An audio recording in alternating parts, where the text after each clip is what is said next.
Buenas noches, profesor. Nosotros somos el equipo número 3 y le vamos a presentar nuestro trabajo acerca de la introducción al lenguaje ensamblador. Bueno, mi nombre es José Antonio Andrade Cerrato y mis compañeros, si se pudieran presentar. Yo soy Carlos Daniel Ayala Nieto. Esteban de Jesús Parra Hernández.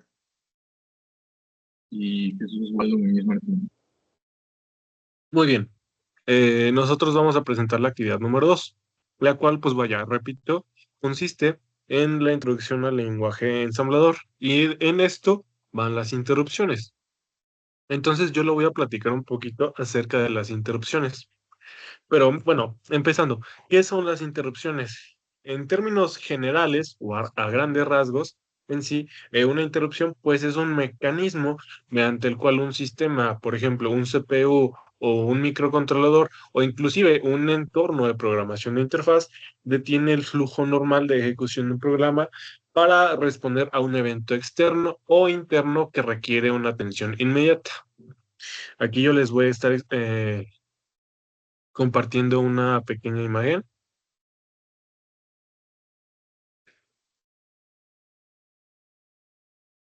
¿Se ve? Sí, Bueno, De- tal como nos comentaba el profesor, las interrupciones es cuando un programa o un sistema está ejecutando una acción y en el transcurso de esta es interrumpida, vaya. Entonces pasa a ejecutar otra acción, la cual se le conoce como, bueno, es una subrutina de atención a la interrupción, la cual al terminar esta operación, continuaría con su programa principal. Este es un diagrama pues bastante sencillo y nos da a entender a grandes rasgos el funcionamiento de estas interrupciones.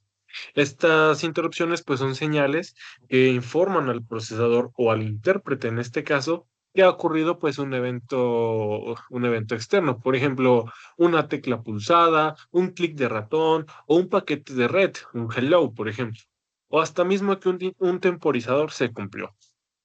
Estas son base o son la base principal del paradigma de programación orientada a objetos, el cual pues ya vimos en la materia de programación orientada a objetos en segundo semestre.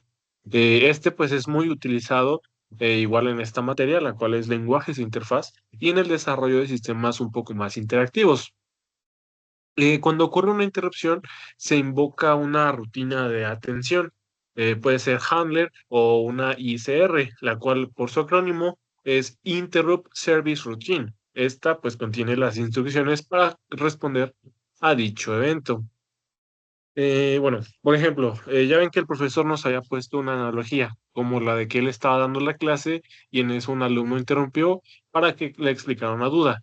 También una analogía o un ejemplo de la vida cotidiana podría ser cuando estamos realizando nuestra tarea. En este caso, no sé, estamos escribiendo nuestra tarea de la actividad 2 de la materia de lenguajes de interfaz. Entonces, suena nuestro teléfono. Entonces tenemos que dejar nuestro cuaderno y esta sería una interrupción a nuestra actividad. No sé, pongámosle que es una llamada, atendemos esta llamada, la cual sería la rutina de servicio. Ya cuando terminemos la llamada o esta actividad, regresaríamos a escribir o a terminar nuestra tarea, justo donde lo dejamos, y esta sería la restauración del contexto. En nuestra materia de lenguajes de interfaz, estos conceptos se traducen en, bueno, tenemos primero los eventos del usuario, los cuales serían el teclado, el ratón o una pantalla táctil. También tenemos eventos del sistema, que son los tiempos de espera, la comunicación serial o las señales de hardware. Además, los eventos de software, como las llamadas al sistema operativo, las interrupciones provocadas intencionalmente por un programa. Pero bueno, ¿para qué sirven las interrupciones? En sí, las interrupciones tienen múltiples propósitos que van desde el nivel de hardware hasta el nivel de interfaz, como en el usuario. Bueno, ¿se sigue viendo la imagen? sí, se sigue viendo. Ok, En efecto. bueno, voy a dejar de compartir para que vean un poco el movimiento de mis manos.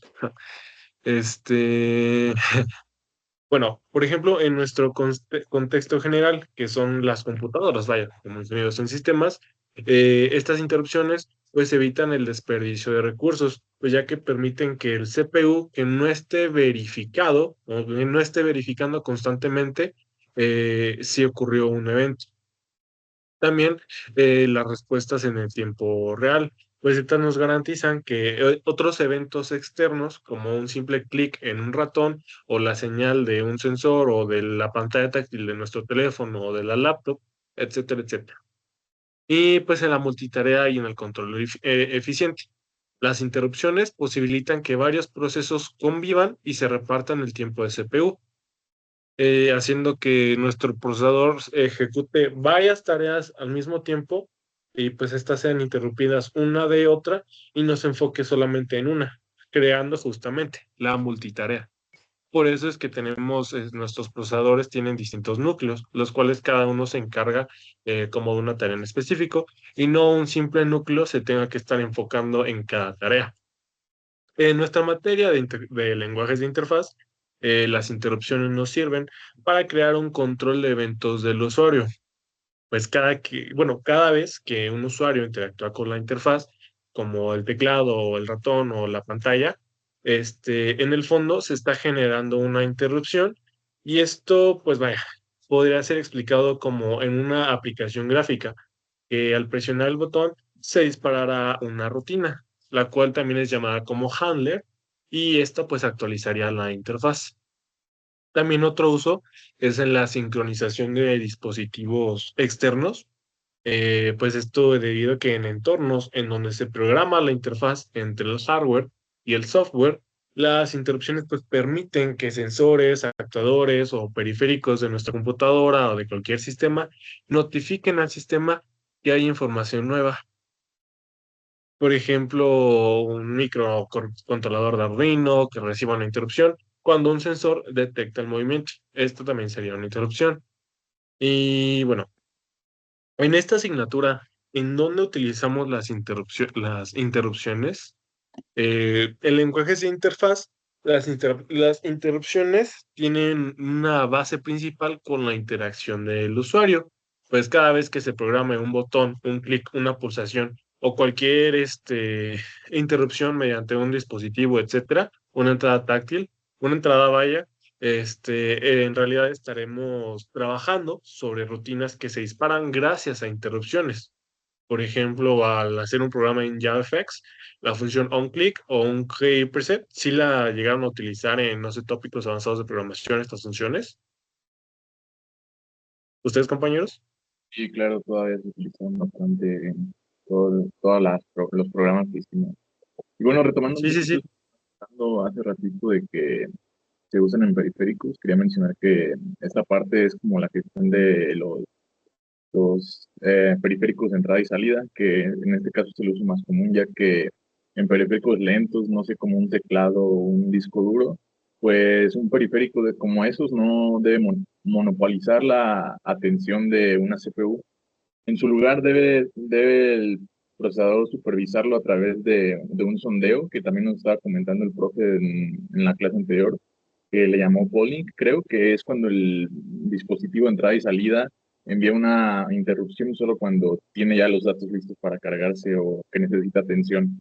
Es lo que estaba diciendo, de que había un sistema donde iba verificando paso a paso qué dispositivo o qué proceso necesita atención y así en un ciclo repetitivo hasta completarlo, pero pues teniendo una CPU que pueda liberar otras tareas, permite una gestión que sea ¿cómo decirlo? Que disponga de los recursos de una manera más efectiva. Sí, sí, sí, efectivamente. Para eso son las interrupciones. Tal como lo mencionabas, el polling es una operación que funciona de manera constante. O sea que no es esta sirve para que una actividad síncrona sin el uso de interrupciones. O sea, puedes usar el polling o el sondeo vaya, como lo mencionas, sí, sin usar las interrupciones. Estas pues son para que la misma actividad o el mismo proceso siempre se esté realizando y no se utilicen de más recursos y no se deje de lado este proceso. Pero bueno. Continuamos con lo siguiente, que son los tipos o las clasificaciones de interrupciones existen. Estas pues varían en distintas categorías. Sin embargo, tenemos 5 principales, las cuales, bueno, la primera es según el origen, ya que, bueno, aquí tenemos 2 subdivisiones, las cuales serían las de hardware y las de software. Las de hardware son provenientes de dispositivos físicos al procesador, que serían nuestros periféricos como el teclado, ratón, la pantalla, los de estos dispositivos de entrada, etc. Y las de software, estas son instrucciones especiales dentro de un programa. Por ejemplo, los botones para JavaFX o en, no sé, por ejemplo, el try catch en Java. Estos pues también actúan como interrupciones de software. Otro tipo es la capacidad, bueno, la capacidad que estas interrupciones tienen para ser ignoradas, perdón. De la misma manera, también tenemos las enmascarables, las cuales es cuando una CPU las puede, pues, ignorarlas temporalmente, si está teniendo algo más importante. No sé, digamos que se está actualizando, pero llega una notificación, no sé, de que también se ocupa actualizar un juego, pues obviamente se va a enfocar más en actualizar el sistema operativo antes que actualizar un juego. Ese podría ser como un pequeño ejemplo. O hasta una misma notificación de un teclado, por ejemplo. Y pues las no enmascarables, las cuales no pueden ser ignoradas y estas pues señalan errores críticos que deben atenderse sí o sí. No hay sí o no, es sí o sí. También tenemos las interrupciones dependiendo del momento en que ocurren, ya sean las sincrónicas o las asincrónicas, que es como lo que comentábamos del polling y ese tipo de cosas. Las sincrónicas, estas pues ocurren en una relación directa con la ejecución de una instrucción, como, no sé, tenemos una calculadora y hacemos una división entre cero, nos daría un error. Esa sería una interrupción sincrónica. Las asincrónicas, estas pues no dependen de las instrucciones que ejecuta nuestro procesador, sino que pueden ocurrir en cualquier instante, como la llegada de un paquete de red, un paquete hello, ese tipo de cosas, un clic de ratón. Y también tenemos las de según su función, propósito. Aquí tenemos las interrupciones de reloj o las O-clock. Estas pues provienen del temporizador del sistema y nos sirven para repartir el tiempo entre procesos y tareas. Tenemos las interrupciones de entrada y salida, que nos indican cuando un dispositivo se conecta o desconecta de nuestra operación mediante la lectura y escritura de nuestro disco o sistema operativo. Las interrupciones de errores o de excepciones, cuando surge una condición anormal, o hasta las mismas interrupciones de software. Estas pues son generadas más por el mismo programa o sistema para invocar sus rutinas del sistema operativo o algún servicio de alto nivel. Y bueno, También antes de por que esta parte, me sí, gustaría continúa. agregar, nos falta una que no está directamente clasificada, pero digamos que están las interrupciones internas o que son excepciones, que son interrupciones que son generadas por el propio CPU en la unidad del procesamiento de respuesta. Esto debido a una condición de error, ya sea que haya fallado un proceso o a un evento especial. Y pues a diferencia de las interrupciones de hardware o de software, su origen no es dispositivo externo, sino que es una operación inusual en el programa que esté ejecutando. Por ejemplo, tenemos las específicamente en el 8086 y 8088, como menciona el documento.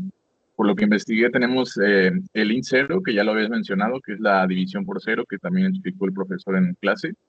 Pero también está, por ejemplo, el int 1, que es el paso a paso y se activa si un tap flag, que está establecido en el registro de banderas, eh, permite que un depurador ejecute un programa de instrucción por instrucción. Y también tenemos el int 3, que es el punto por ruptura, que es provocada por la ejecución de la instrucción int 0 de un solo byte y es utilizada por depuradores para establecer puntos de parada en el código sin errores.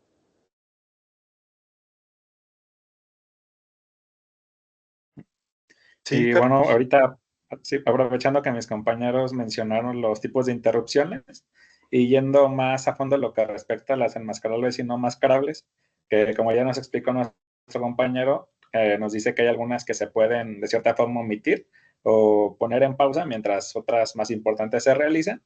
Pues esto nos implica que existe una cierta jerarquía dentro de las interrupciones que determina qué tanta prioridad tiene una u otra para poder realizarse.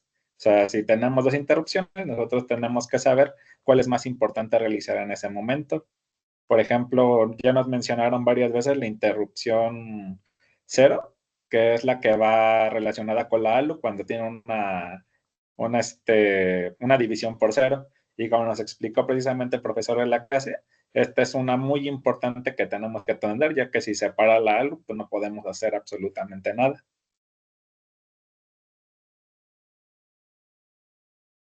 Bueno, eso sería todo.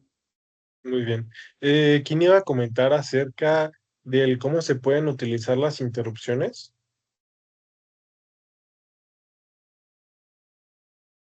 Eh,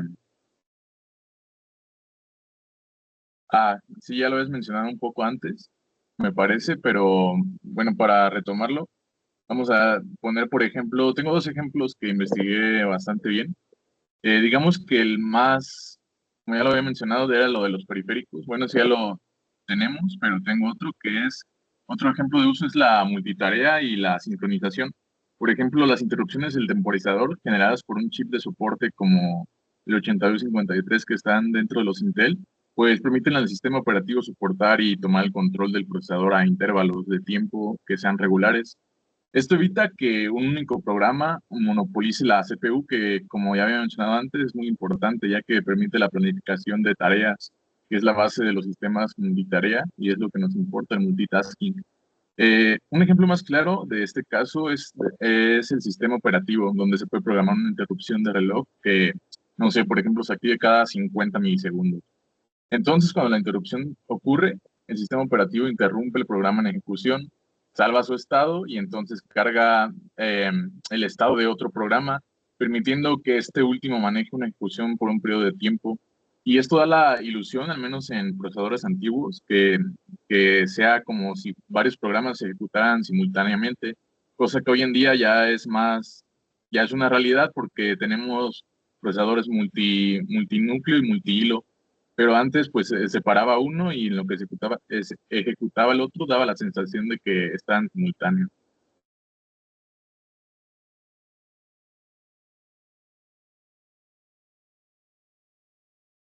Bueno, y también para continuar ya con terminar, cerrar un poco esto con las interrupciones y pasar a los sistemas, nos falta contestar la pregunta de qué pasaría si no contáramos con las interrupciones. Bueno, en este caso, como ya hemos venido mencionando, está otro sistema dominante que estaría en ausencia de las interrupciones, que sería el polling o el busy waiting, que es el sondeo y la espera activa.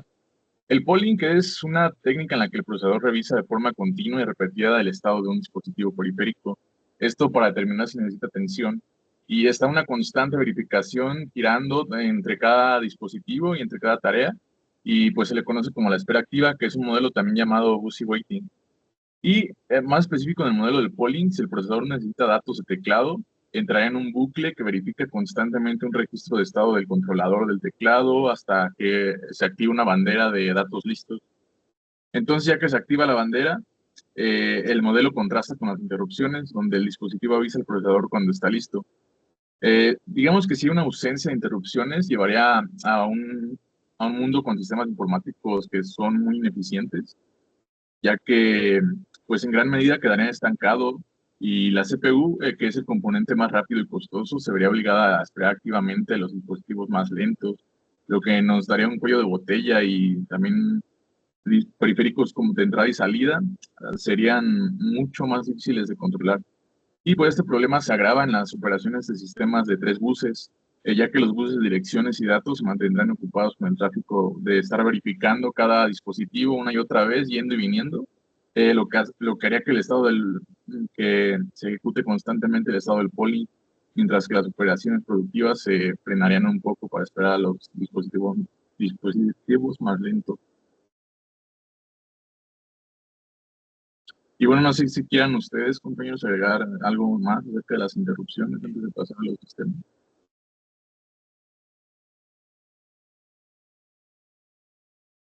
Bueno, entonces vamos a continuar ahora con los sistemas, que me parece que mi compañero Carlos y Esteban fueron los que más investigaron sobre esto. Efectivamente, compañero.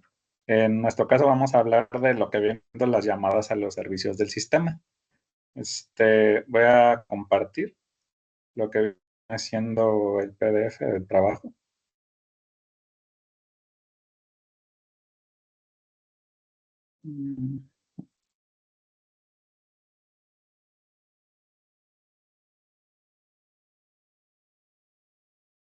Muy bien.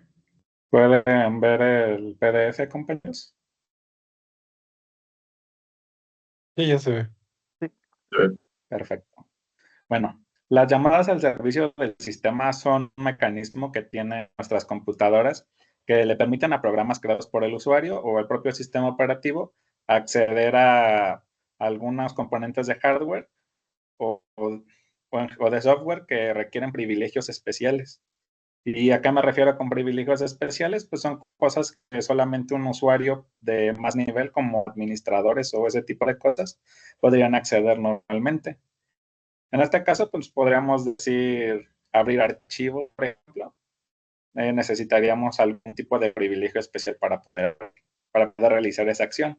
Entonces, como ilustré en este diagrama, nosotros tenemos pues a nuestro programa. A su vez envía una solicitud, la cual llega al kernel, que es como nuestra interfaz que conecta lo que viene siendo el hardware con los programas del usuario.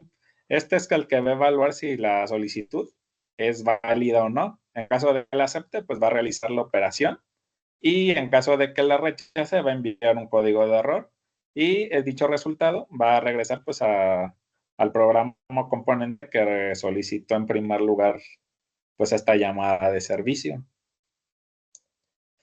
Pues bueno, estas llamadas de servicio, pues considerando lo que acabo de explicar, podemos preguntarnos, oye, ¿y por qué es necesario que haya llamadas de servicio? ¿No sería más fácil directamente que este componente tenga acceso a lo que viene siendo pues la parte del hardware que quiere utilizar? Y eso simplificaría el proceso, pero pues la realidad es pues lo contrario. Realmente este sistema hace que sea más simple. Esto debido a que algunos componentes son pues bastante complejos.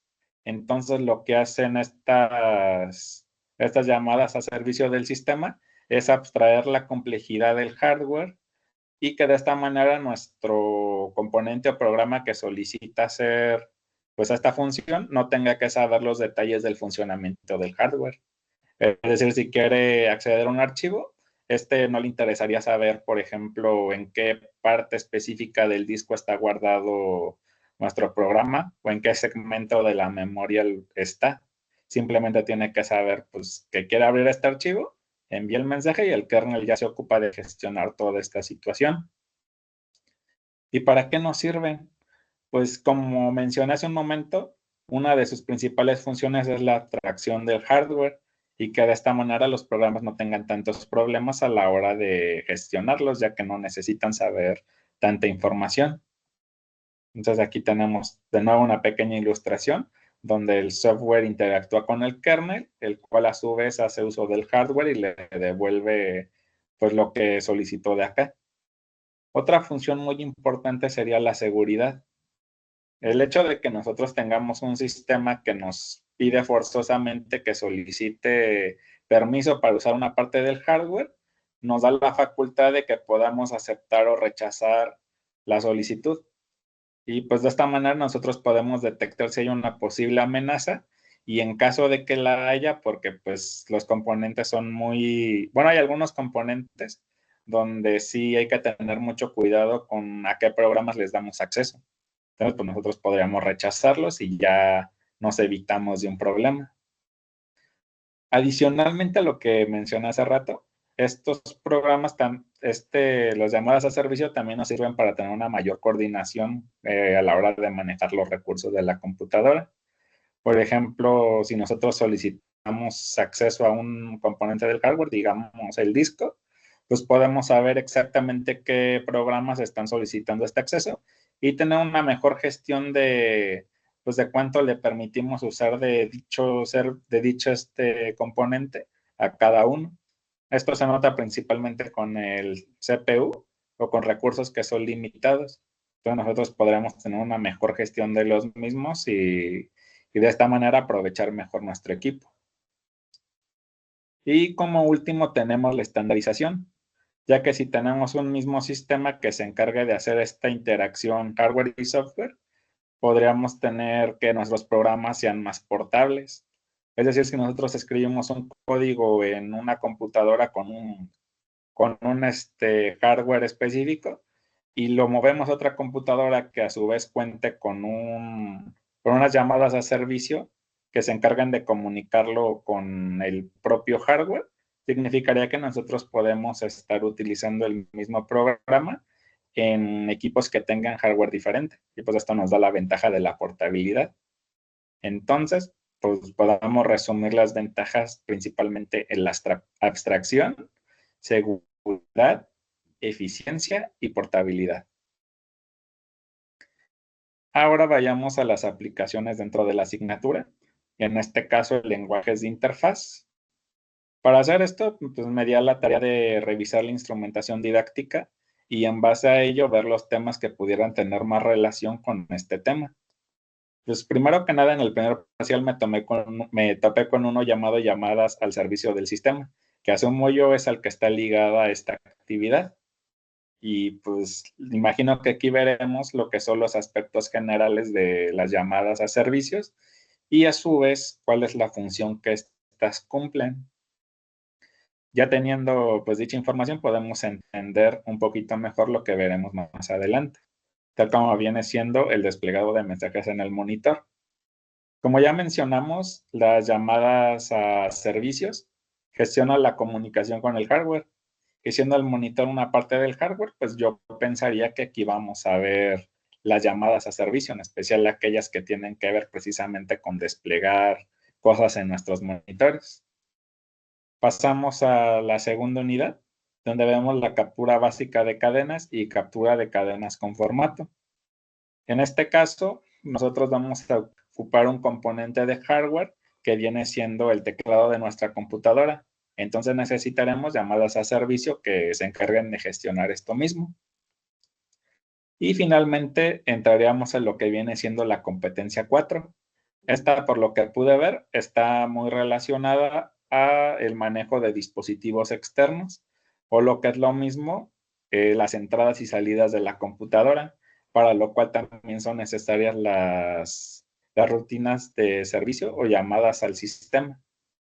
Y pues bueno, ya quedando cubierto ese tema, pasaremos a los distintos tipos de llamadas al sistema. En este caso encontré varios.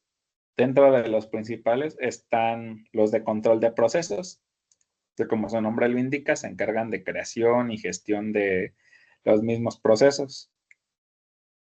Entre ellos está fork, que es en donde tenemos un proceso que a su vez crea otro proceso. En este caso, el primer proceso, que es el que crea otro, se le conoce como proceso padre, y al proceso que creamos es el proceso hijo. Además de este, tenemos los de salida o out, que se utilizan para salir de procesos. El exec, que es cuando ejecutamos archivos, pero para hacer esto también necesitamos reemplazar la imagen del proceso actual con una nueva imagen. Entonces de aquí ya entraría lo que viene siendo la gestión de procesos, que es el tema principal de este tipo de llamadas al sistema. Y por último, la wait, que se encarga de suspender temporalmente un proceso hasta que finalice uno de sus procesos hijos. A continuación tenemos los de gestión de archivos, que bueno, si tenemos en cuenta que los de control de procesos se encargan de gestionar procesos, estos se encargarán a su vez de gestionar los archivos. Para ello tenemos el open, que es para abrirlos, read para leerlos, write para escribirlos y close para cerrarlos. El siguiente son los de gestión de dispositivos. En este caso, se enfocan en los dispositivos de entradas y salidas, tal como el comando IOTLC, que se encarga pues precisamente de que un dispositivo se envía una solicitud por medio de un código y esto nos permite controlarla. Y por último tenemos dos tipos más. Los de mantenimiento de información, que se encarga de gestionar la información que viaja entre el sistema operativo y los distintos programas. Y pues bueno, un ejemplo son el PID, el GetPID, Ese se usa mucho en lo que viene siendo sistemas operativos, incluso en bases de datos, que se encarga de devolvernos los CDs de los procesos. Y el último son los de comunicaciones, que se encargan de comunicar un proceso con otro proceso diferente. Y el más popular o conocido de estos es el pipe, que hace precisamente esto, comunicar dos procesos entre sí. Bueno, esto sería la primera parte. Ahora los dejo con mi compañero Esteban, que dará la siguiente parte de las llamadas a sistema.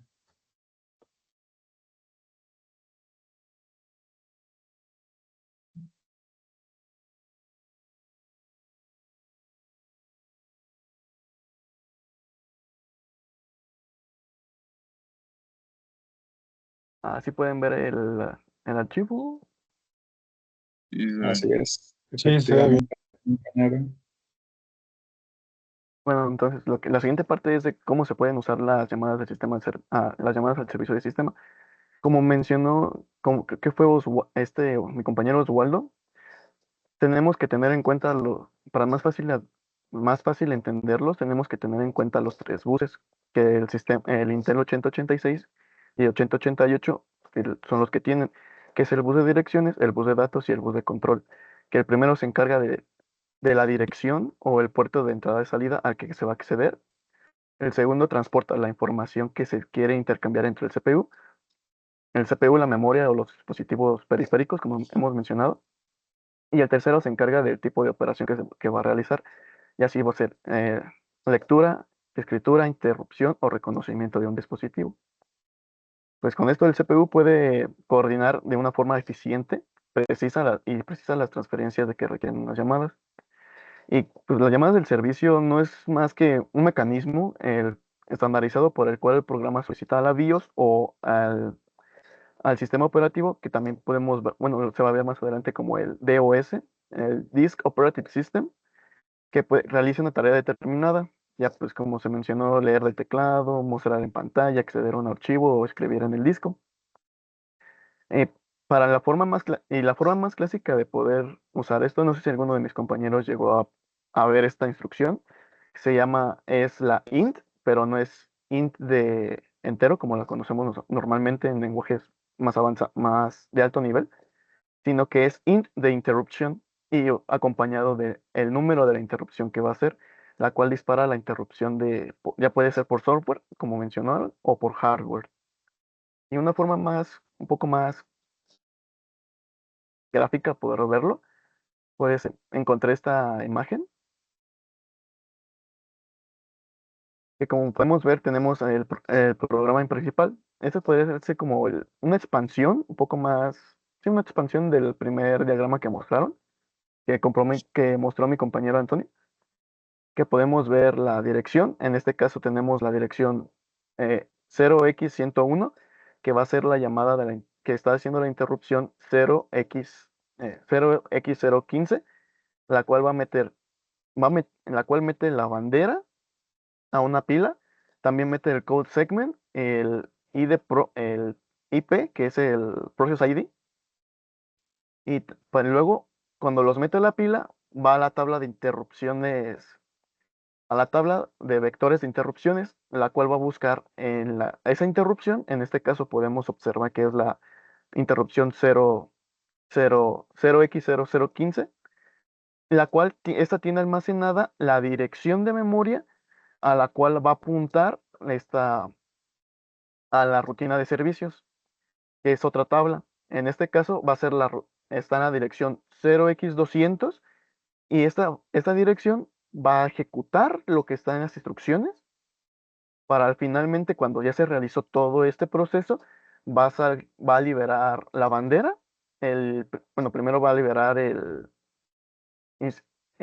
Process ID, luego va el Code Segment y luego va a liberar lo que son las banderas para volver a ejecutar, para volver a eh, reutilizar, perdón, reiniciar lo que estaba haciendo anteriormente, como en el programa principal. Y pues podemos decir que es el intercambio de parámetros entre programa y el servicio del sistema que realiza a través de los registros internos del procesador. ¿Cuál es el registro AH, que es el que indica el número de la función dentro del servicio? Por ejemplo, es el 09, uno sería el 09H, que en el DOS es para imprimir una cadena, mientras que los registros BX, EX, DX o punteros son punteros segmentados como el DS, DX o el ES y el BX, que contienen datos, direcciones a buffers, a dirección a memoria, cualquiera de estos. Y pues cualquier rutina de servicio se finaliza, devuelve la ejecución como mencioné anteriormente, lo devuelve al programa original mediante la instrucción IRET, que restaura el estado del CPU antes de esto. También el resultado de la operación suele quedar en el AX por lo general u otros registros que son el carry flag, el CF, la cual se indica para demostrar que si es éxito, quedando en cero, o si es un error, queda en uno. Y pues para interactuar con el hardware a bajo nivel, usan las llamadas a la BIOS. Unos ejemplos son lo del video, que es el int10H, también la de disco, que es la 13H, y la de teclado, que es la 16H. O si se quiere un poco más de control en esto, se puede usar lo de las instrucciones de entrada y salida, que son los int y los out. ¿Dónde podemos encontrar las llamadas al servicio de sistema? Como, como mencioné anteriormente, las llamadas al servicio de sistema en el procesador Intel 8086 se encuentran organizadas en la tabla de vectores de interrupciones, lo cual por eso supongo que el profesor dejó esta actividad porque vemos primero la tabla las interrupciones y luego viene lo que viene siendo las llamadas al sistema, las cuales están muy ligadas. Y estas están ubicadas físicamente desde el apartado 0000 hasta el 03 FFH. Y pues esta tabla ocupa 1 KB de espacio, contiene 256 entradas, cada una de estas es de 4 KB, perdón, de 4 bytes, y donde se almacenan las direcciones de inicio, la de segmento, de desplazamiento y de las rutinas de servicio correspondientes de cada interrupción. Pues gracias a esto, esta estructura, cuando un programa ejecuta una instrucción int n, el procesador sabe a qué dirección debe saltar para que el código se pueda hacer el servicio solicitado. Y pues ya dentro de esta tabla, pues las direcciones de, de los tipos de servicio, por un lado podemos encontrar las rutinas de las BIOS, que pues son los que están normalmente cargados en el segmento inicial, que ahí donde se concentran las más cercanas al hardware, como las que mencioné anteriormente, la de video, la del disco, la del teclado o una impresora, tal cual. Y estas están cargadas antes de que incluso cargue el sistema operativo. Por eso lo de la BIOS, que es el Basic Input Output System, y ya simplemente por el otro, que son las llamadas al DOS, en las cuales están en la memoria RAM. Las otras están en la memoria ROM. Una vez en el sistema operativo está cargado, estas se pueden acceder a través de la interrupción 21H, que esta ofrece múltiples funciones realizadas con la gestión de archivos, la consola, la memoria y los procesos. También es importante considerar que las interrupciones de hardware, eh, las cuales se activan de forma asíncrona, como se mencionó anteriormente, por dispositivos externos, ya sean periféricos, cualquier otra cosa que no sea nativa de la computadora, pero igualmente se usan a través de esa tabla de interrupciones. Pero las llamadas de servicio que el programador invoca de manera explícita son más de software, como se mencionó al principio del video, que son más relacionados a eventos como el on-click listener, que escucha cuando hacen clic, el escáner, que resalta cuando empiezas a escribir, para mostrar la pantalla también es otro, todo lo que eso se utiliza. Y para finalizar, ¿qué pasaría si no encontráramos estas llamadas a servicio del sistema? Bueno, un ejemplo que puedo retomar sería lo que vimos en clase, no sé si alguno de mis compañeros recuerde esto, de que había mencionado el profe de cómo haríamos para imprimir a pantalla sin usar una interrupción. Entonces, la solución que dijeron fue encontrar, manipular las direcciones de memoria gráfica para poder realizar esto. Entonces, si no existieran estas, tendríamos que literalmente hacernos expertos o nos hacemos expertos en la máquina, lo cual pues es poco viable porque generaríamos mucho código que se podría quedar obsoleto, que no tendría la portabilidad de pasarse a otras máquinas y simplemente se quedaría almacenando líneas y líneas, líneas y líneas de código, la cual no puede ser viable no se le puede dar a una actualización tal cual y se quedaría este código al ras se quedaría atrás, ya que este pide, si el hardware se actualiza, el software quedaría inutilizado.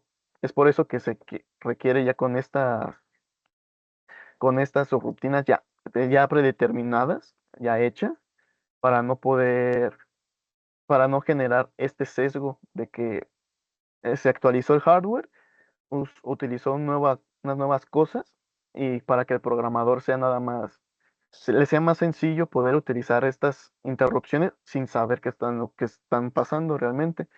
Porque realmente yo no tenía en cuenta, supongo que mis compañeros tampoco, quiero pensar eso, de que se usaban que se hacían perdón, que se usaban interrupciones para cualquier cosa, ya sea para el puntero del mouse, para escribir para escribir en el teclado, para conectar los audífonos, para cualquier cosa, no sabía que se usaban interrupciones, hasta que nos tocó hacer esto. Y pues, no sé si alguno de mis otros compañeros quisiera eh, abordar un poco más de esto, sino para terminar. De mi parte, no.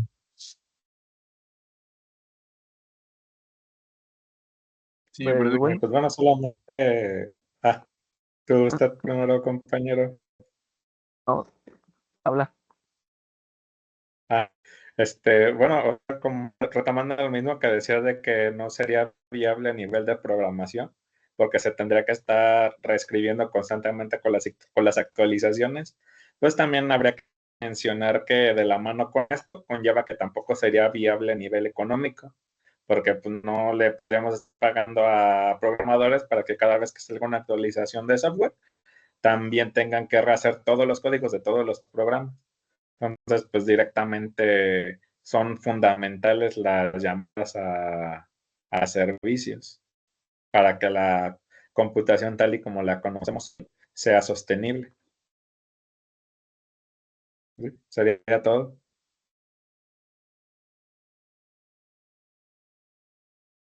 Pues bueno, esto fue el video solicitado para la actividad 2, profesor. Espero que haya sido de su gusto y nos veremos en la siguiente actividad. Buenas noches. Buenas noches, profesor. Buenas Finalizo el noches. video.